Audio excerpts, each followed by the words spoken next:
जॾहिं हिन छोरीअ खे अॻुवां नवाब खानान कयो तो मीरान जो शक असांजे मथां छो थो थिए। वीडियो में ॻाल्हि कंदासीं हाई तकरार ड्रामा सीरियल जेको 254 किस्त अची चुको आहे दोस्तों। इंतिहाई मज़ेदार किस्त अची चुको आहे। तव्हां ॾिसंदो त इंतिहाई तव्हांखे मज़ो ॾींदो ऐं भरपूर इन बारे में रिएक्शन ॾींदासीं त 254 किस्त में छा थींदो ऐं उन खां अलावा 255 किस्त जेका ईंदी उन में छा सूरत हाल थींदी। मुकमल तव्हांखे रिएक्शन ॾेई इन ॿिन्हिनि किस्तनि जे बारे में हिन वीडियो में तव्हांखे आगाही ॾींदासीं। त हलूं था पाण मेन टॉपिक जी तरफ़। उन खां अॻु में हिकिड़ो रिक्वेस्ट आहे नंढिड़ो तव्हां सां दोस्तों त असांजे चैनल खे सब्सक्राइब करें, वीडियो खे लाइक करें, सुठो कमेंट ॾेई पंहिंजी राय जो इज़हार लाज़मी ॾींदा। तव्हांजो हिकु रुपयो ज़ाया न थींदो लेकिन असांजी वॾी हौसला अफ़ज़ाई थींदी आहे दोस्तों। हलूं था दोस्तों। छा 2054 किस्त में बावल खान मीर खे मारण में कामयाब थी वेंदो दोस्तों? छा सूरत हाल डेवलपमेंट थींदी? इंतिहाई मज़ेदार किस्त अची चुको आहे दोस्तों। हिन किस्त में मीर जी भेण जो पतो बि लॻाइणो आहे ऐं उन खां अलावा हिन किस्त में ॾसणो आहे त मीर जी भेण छा वक़्त सां शादी कंदो या न कंदी दोस्तों। उहो बि मुकमल हिन वीडियो में ॻाल्हि कंदासीं अॻिते हली।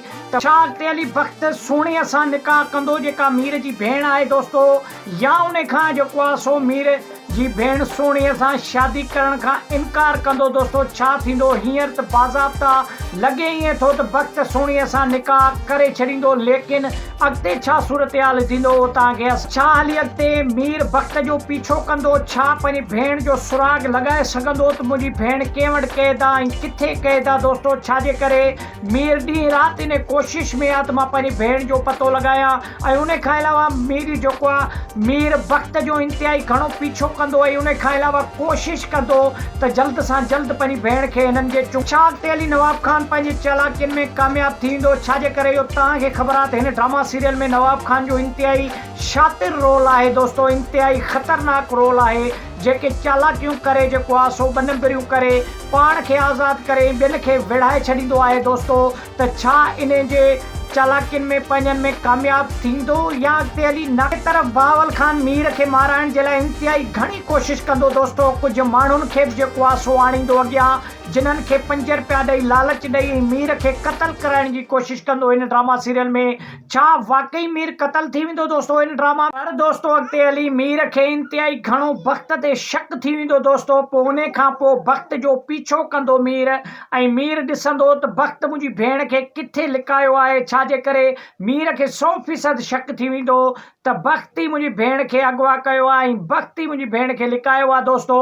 त मीर ॾींहुं राति करे वक़्त जो पीछो कंदो ऐं ॼाण लॻाईंदो त मुंहिंजी भेण किथे क़ैद आहे दोस्तों। ॿिए तरफ़ जॾहिं मीर खे ख़बर पवंदी त मुंहिंजो भेण वक़्त वटि आहे त पोइ मीर बावल खान वटि सॼी हक़ीक़त ॿुधाईंदो वञे ऐं सॼी हक़ीक़त बयानु करे चवंदो त मुंहिंजी भेण जो जेको अगवाकार आहे उहो वक़्त ई आहे ऐं मुंहिंजी भेण खे वक़्त मां कहिड़े बि तरीक़े सां आज़ादु करायो वञे। त छा जेको आहे सो बावल खान मीर जी भेण खे वक़्त जे चुंगल मां आज़ादु जी कोशिश आहे त बावल खान खे कहिड़े बि तरीक़े सां जेल खां आज़ादु करायो वञे ऐं जेल मां आज़ादु कराए पोइ मीर जे भेण खे जेको आहे सो आज़ादु कजे।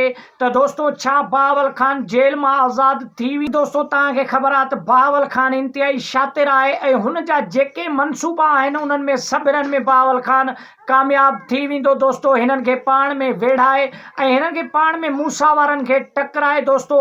बावल खान इंतिहाई मज़े सां निंड कंदो ऐं उहो पंहिंजे हर नाक जेको आहे सो साज़िश में दोस्तों बावल खान खे मूसा ख़िलाफ़ इस्तेमालु कंदो ऐं मूसा खे नुक़सानु पुॼाइण जी कोशिश कंदो। त दोस्तों अॼोको वीडियो एतिरो ई हो। वीडियो किथां सुठो लॻे लाइक ऐं शेयर कयो, चैनल खे सब्सक्राइब